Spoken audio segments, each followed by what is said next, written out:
Добро утро, почитувани гледачи, добре ни дојдовте и во денешното ново издание на емисијата Фактор здравје. Зборуваме за ревматоидниот артритис, односно успесите, новитетите и предизвиците во третманот и лекувањето на ревматоиден артритис. На оваа тема разговараме со доцент доктор Филип Гучев, специјалист ревматолог од Универзитетската клиника за ревматологија. Добро утро и добре ни дојдовте. Добро утро и мило ми е дека сме повторно заедно. Така.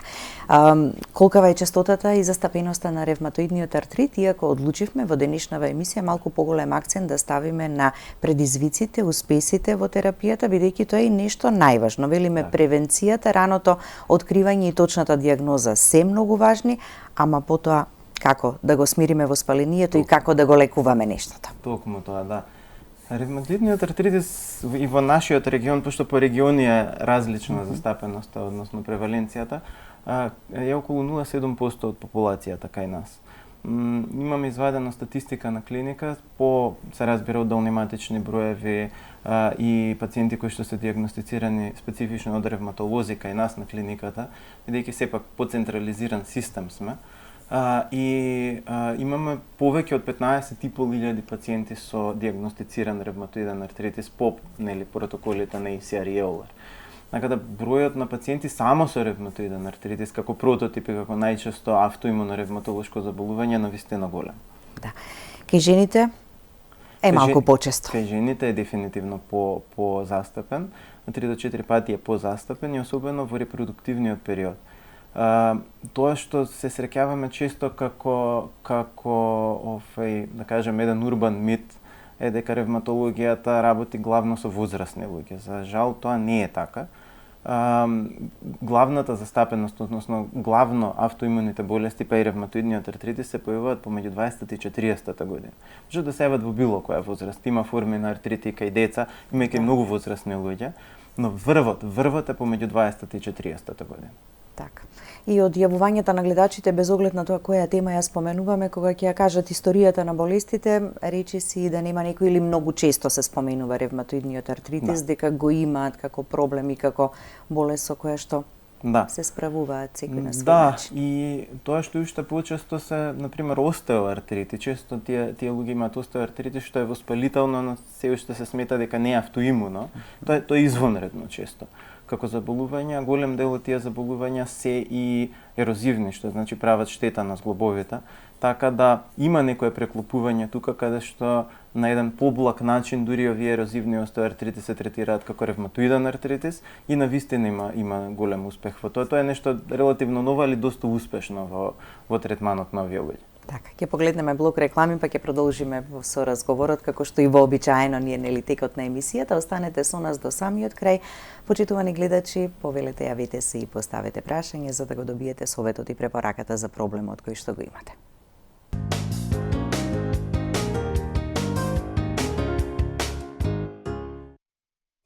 За новините, предизвиците и успесите во третманот на ревматоидниот артритис, утрово во Фактор здравје разговараме со доцент доктор Филип Гучев, специјалист ревматолог од Универзитетската клиника за ревматологија.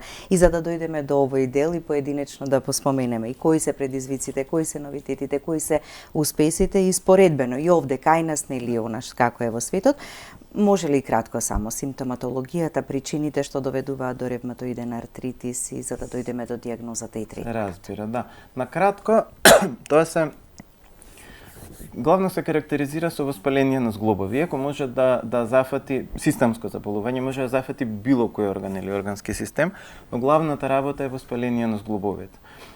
Карактеристично за ревматоиден артритис, кај најголем број на луѓе тој присуства на соодветни антитела, за кои што ќе зборуваме после, и воспаленост обично на мали зглобови и многу често симетрично, што значи истиот зглоб на едната и на другата шака, например, или рачниот зглоб е на едната и на другата рака. Во основа тоа почнува со болки кои што може да се благи и тлеечки и да траат подолго време.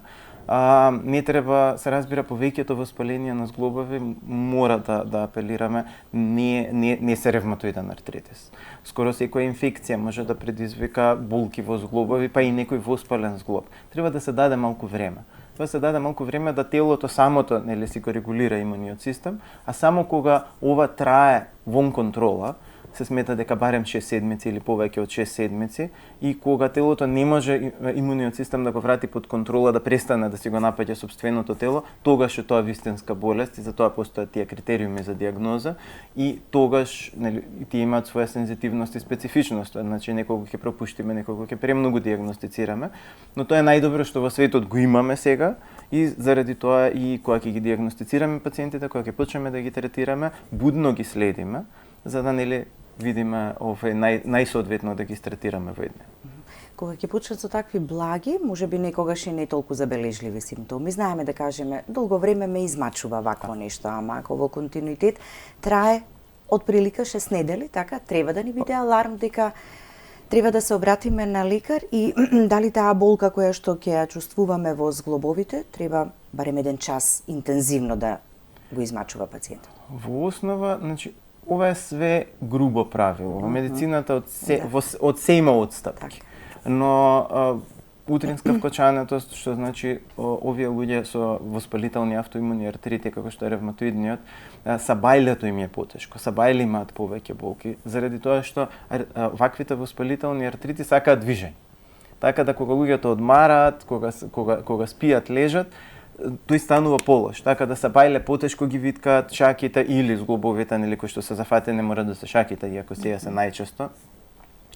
И таа вкочањето која трае повеќе од 40 минути, односно која тешко се виткаат, мора да разликуваме едно трнење на шаки, кое што е различно, кое што е од невропатско потекло, дали е синдром на карпален тунел, врат или слично. Така да разликувајте ги тие работи. Тешко виткање на зглобовите, кое што трае, значи, додека се раздвижа целосно најмалку 40 минути, и болки кои што се посилни после одмарање отколку после активност. Оток, црвенило може да се појави кај некого? Да, или апсолутно. болката и вкочанитоста или вкочанитоста е најочигледниот симптом? Отокот е главен симптом. Заради тоа што има воспалување, очекуваме да има и оток. Црвени можат да бидат, не мора да бидат. Генерално, ако сте доволно чувствителни, ќе осетите дека се и топли, посебно кога се активни. Дека тоа е инфламација, тоа е воспалување. Така да топли, врели, болни, отечени зглобови, кои што се, да кажем, поактивни, односно полошо се чувствуваат пациентите после одмарање, нели, и оваа вкочањето утринска, иако апсолутно не мора се да постои, а и голем број од луѓето што ќе ги имаат овие симптоми ќе немаат баш ревматоиден артритис. И поради тоа кога ќе се појави, прво не се брза. Имаме, например, пациенти кои што доаѓаат во приоритетната амбуланта на клиника, ќе ви кажат дека 2 дена ги болел прстот. Значи, тоа е претерано. Нема потреба да дојде тој пациент. Зошто? Зашто иматичните знаат дека ќе дадат некој нестероиден антиинфламаторен лек доколку, нели, може кај пациентот, ќе го проценат, ќе дадат едно 7 до 14 дена, па ако е многу тешко, апсолутно може да им дадат инекции, некој кортикостероид, обично дексазонкетонал даваат и слично, и тоа е правилно. Така треба. Зашто? Заради тоа што ран артрит, кога имунитетот ќе се збуни, ако рано се фати со кортикостероиди и со нестероиди, барем неколку дена, може да се прекине тој процес. Тој ретко се прекинува трајно, но може да се прекине за подолг временски период, кај некои луѓе и трајно, значи може тие луѓе да се спасат со тоа.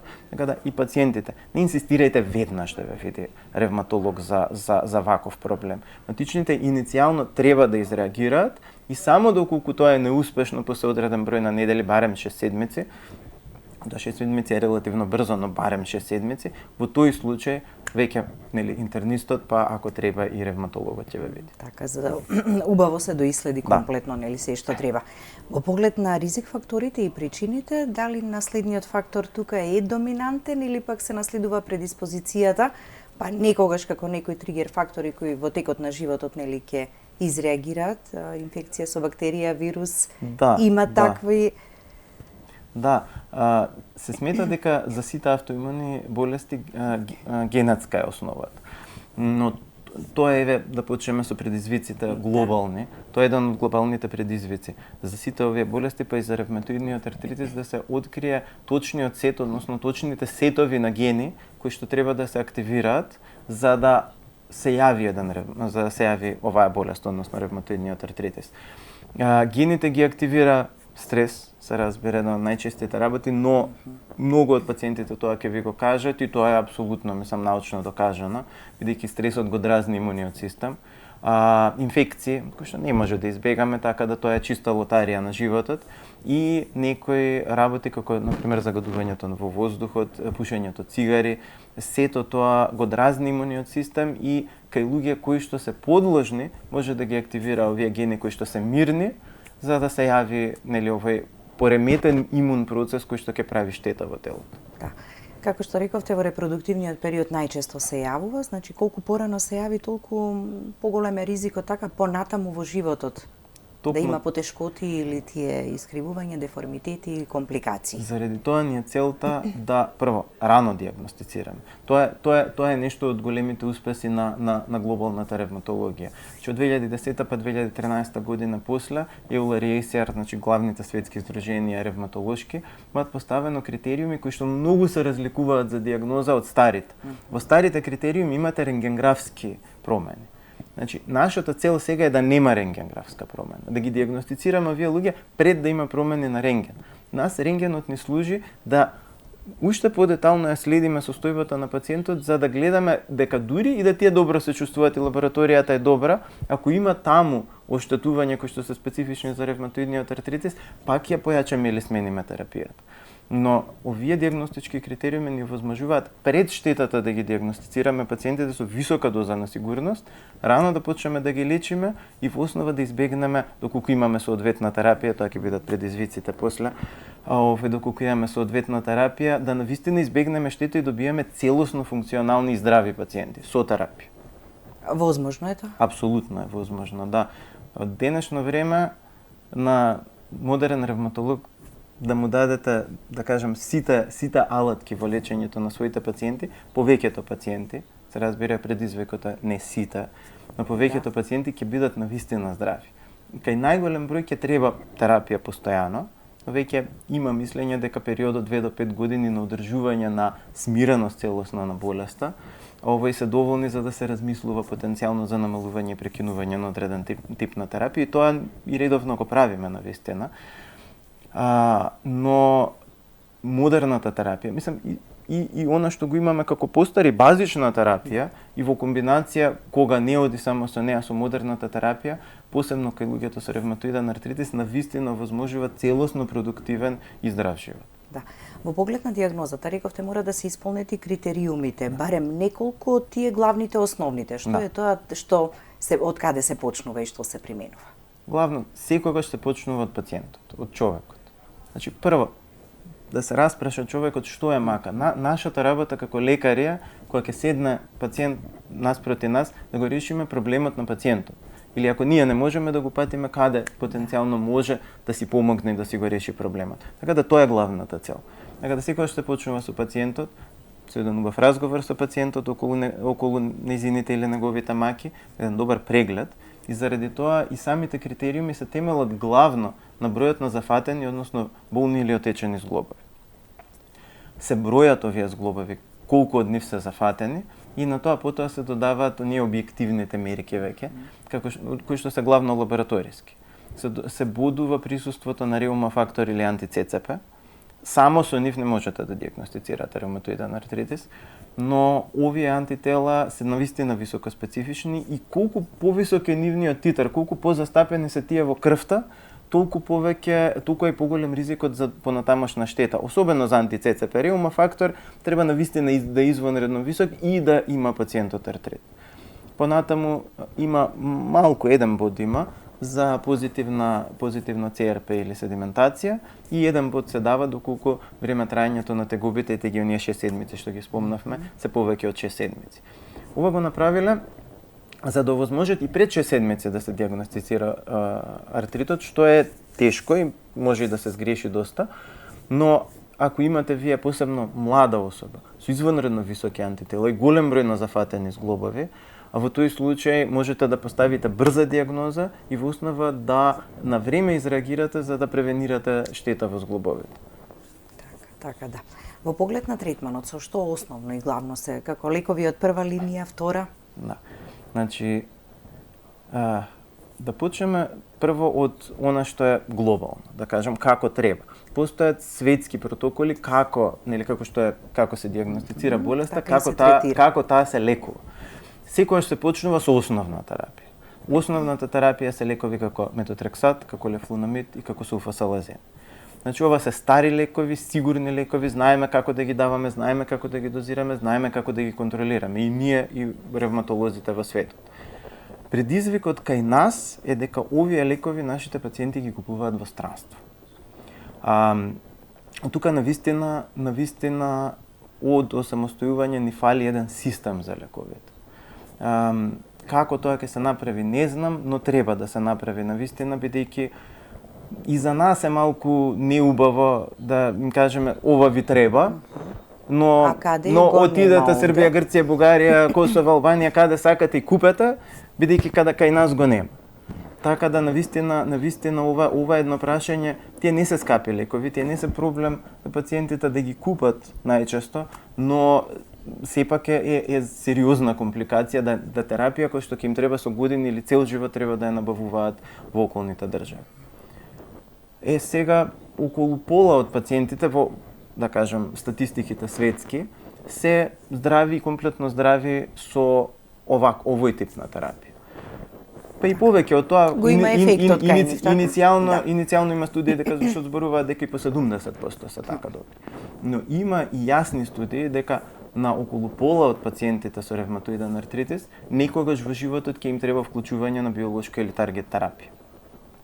Тоа е еден од огромните глобални успеси, па и наши, пошто имаме одредена мала количина на овој тип на терапија, но и навистина тука добивате оној дел од пациенти кои што не се добри со стандардната синтетска терапија, да се навистина здрави. Пак, ова не е сребрен куршум. Има пациенти кои што ќе ги уклучиме на биолошка терапија, треба да се менува еден тип, друг тип, трет тип, поради тоа навистина зашто го почнав ова која реков на ревматологот да му се достапни сите алатки. Заради тоа што конкретно, например, биолошката терапија е терапија која што цели на одредени цитокини, на одредени хемикали во телото кои што го поттикнуваат воспалувањето. Така да, ако не функционира одреден механизам на дејство, си има протоколи, истите тие протоколи кои што ги спомнав за дијагноза и за третман, се оди со друг тип, со трет тип, се прави комбинација на синтетската и на биолошка, односно таргет терапија заедно, се додека не се постигне смирување на болест.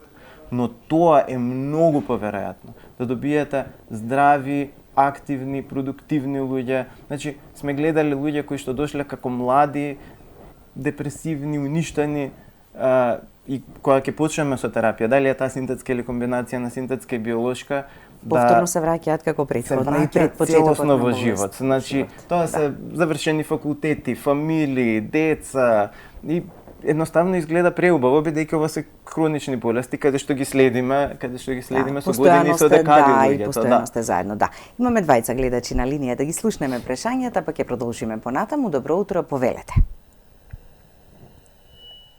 Добро утро. Ало, јас сум Вие сте во програма, повелете со прашањето. Поздрав до сите во студиото. Ви благодариме. Директно се обраќам кај доктор Гучев. Докторе, на телефонје димува Милка од Велес. Ако ме памтите. Ве памти. Ваш пациент бев пред да оди за надвор од државава кога бевте отсуден. Ме интересира, на метотрексат сум. Вие лично ми го дадовте. Ми се јавија последниве година и пол деформации на прстите и на нозете. На прстите, на нозете и на рацете. Има ли лек за ова или свршен чинѓе веќе? Доволно е, да, ви благодариме.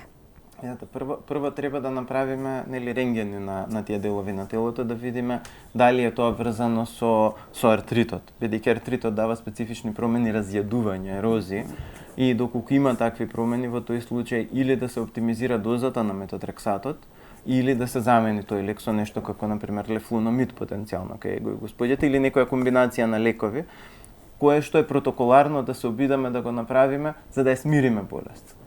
И сега, тоа што го зборувавме како предизвици, за сите луѓе, доколку во првите 6 до 12 месеци не се постигне ремисија на болеста, тоа се меѓународни критериуми. Чи тука имаме некогаш луѓе што не сакаат подобро да бидат од тоа, би требало, има луѓе кои што по меѓународни критериуми се во ниска активност или ремисија, но сакаат да е уште подобро, или луѓе кои што, мислам, и уште еден апел, сметаат дека дел од пациентите сметаат дека една лумбоишалгија кој ги фати, имаат ревматоиден артритис, дека биолошка терапија би им помогнала. Не, тоа не е терапија за болка, тоа е терапија против воспалување. Исто како метотрексатот, лефлунамидот, само кога тие не делуваат соодветно. За Милка, значи, штом примате метотрексат, секои 3 месеци проверка на крвната слика кај матичниот лекар. Поколку има некоја отставка, со приоритетен упат, било кој од нашите ревматолози ќе ве види во приоритетната амбуланта на Реума. Во однос на искривувањата, еден рентген, една добра лабораторија, и доколку има навистина оштетување кои што се поврзани со ревматоидниот артритис, во тој случај пак или ќе оптимизираме, ќе зголемиме дозата на метотрексатот, или ќе го замениме лекот или ќе го искомбинираме, но тоа мора да запре и треба видиме дали е поврзано со воспаление, со топли врели отечени зглобови кои што се искривуваат. Тоа е веќе јасен знак дека болеста е излезена од контрола.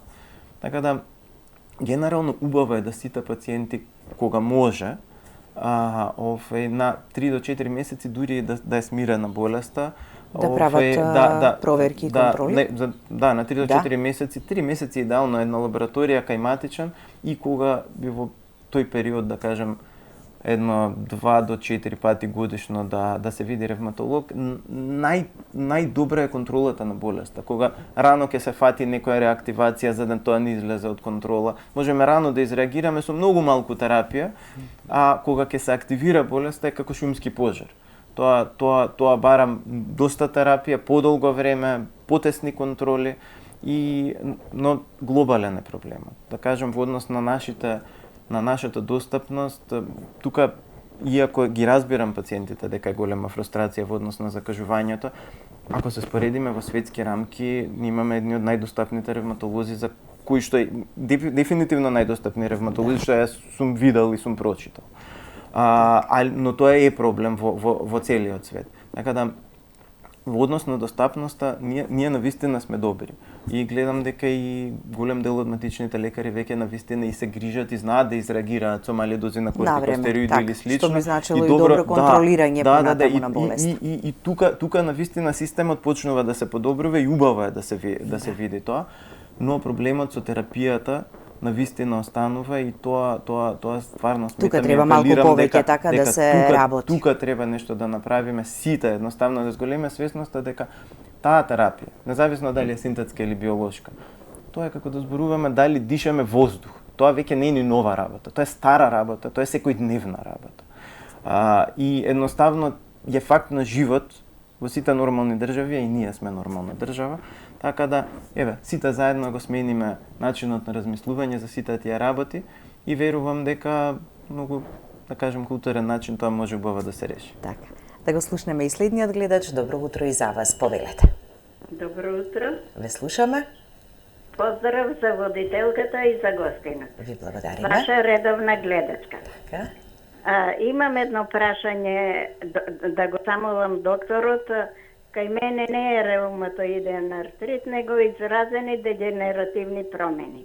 Да го замолам докторот, ако сака да ми каже, кои лекови против болки се најнетоксични, бидејќи сум во многу тешка состојба со изразени болки, и какво е дејството на ова маслото од канабис, што го произведува реплек за употреба на дегенеративните промени. Ќе го замолам докторот, ако сака. Ви благодариме за јавувањето, ќе погледнеме блок реклами, па виднаш ќе го чуете советот и препораката.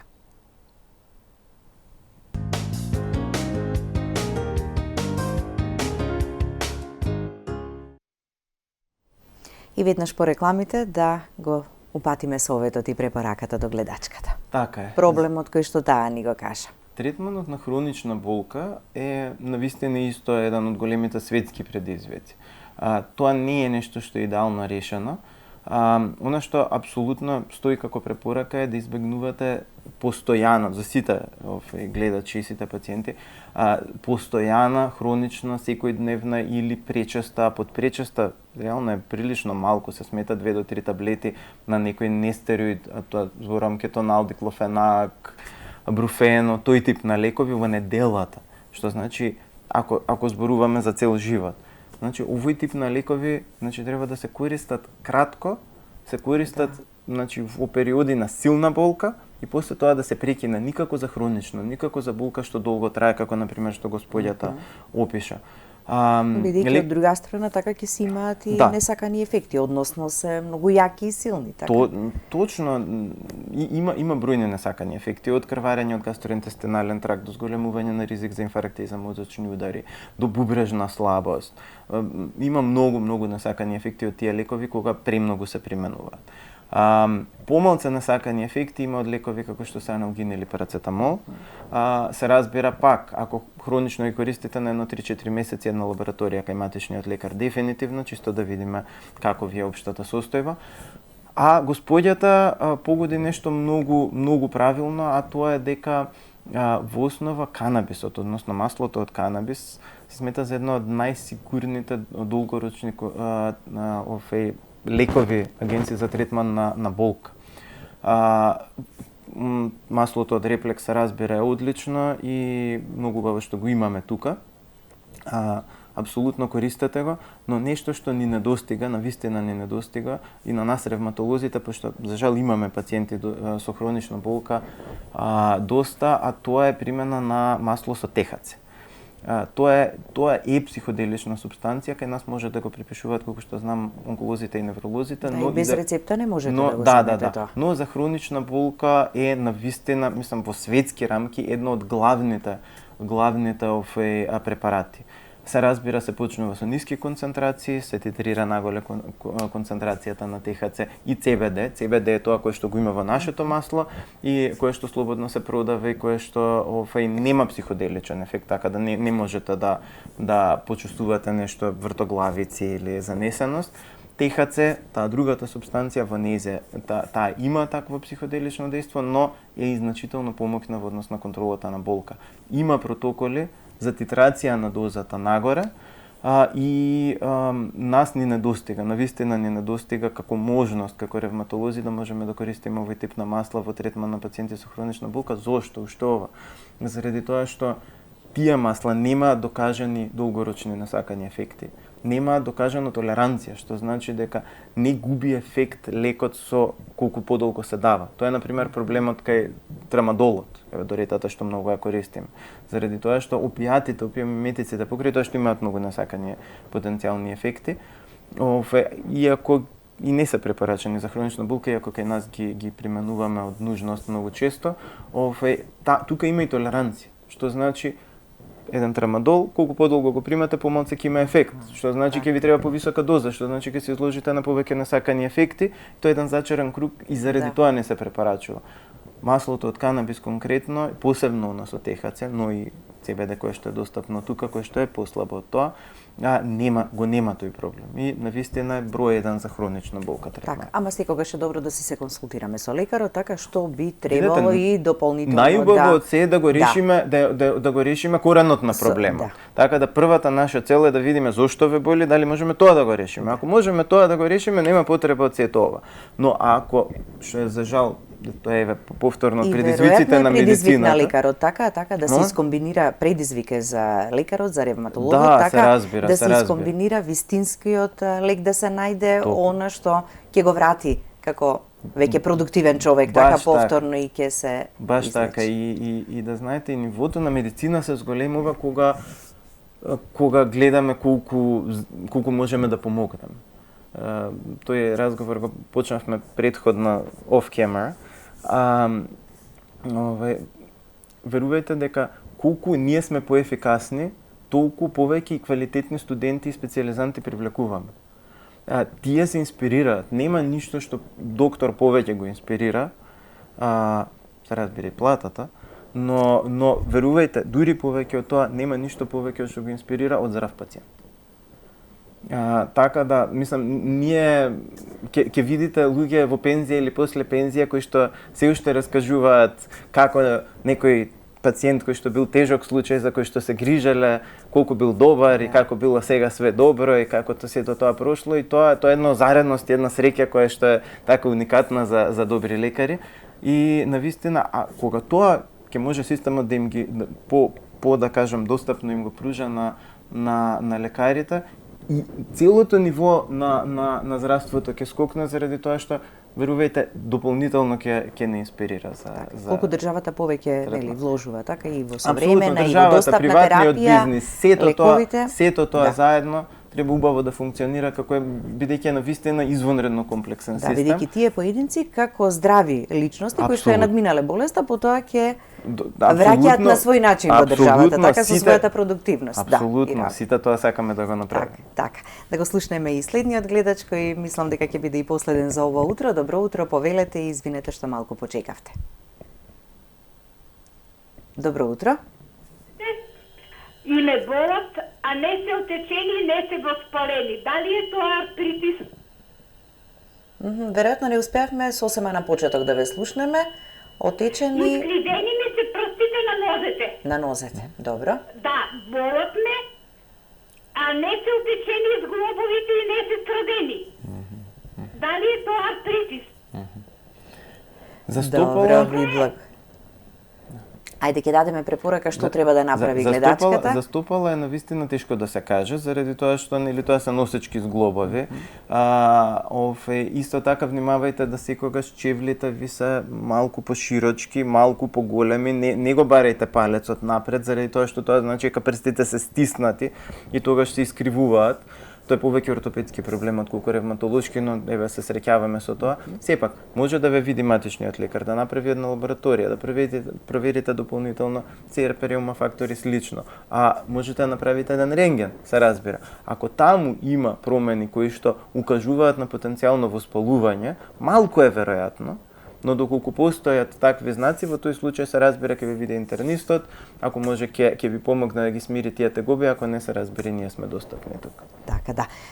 Сосема на крај, барем во реченица или две, компликациите од ревматоидниот артритис, ако не успееме со стандардната терапија и биолошката, хирургијата е како последна опција, да не дојдеме до тоа, да треба да се заменуваат така големите зглобови. Апсолутно, целта е што помалку работа да им правиме на колегите на хирургија. Тоа не е апсолутно целта, но не е само тоа. Најочигледното е искривувањето, најочигледното е нели се разбира имплантацијата на протези, но не треба да заборавиме дека ова ги убива физички и психички луѓето. Тоа се луѓе кои што се чувствуваат неспособно постојано.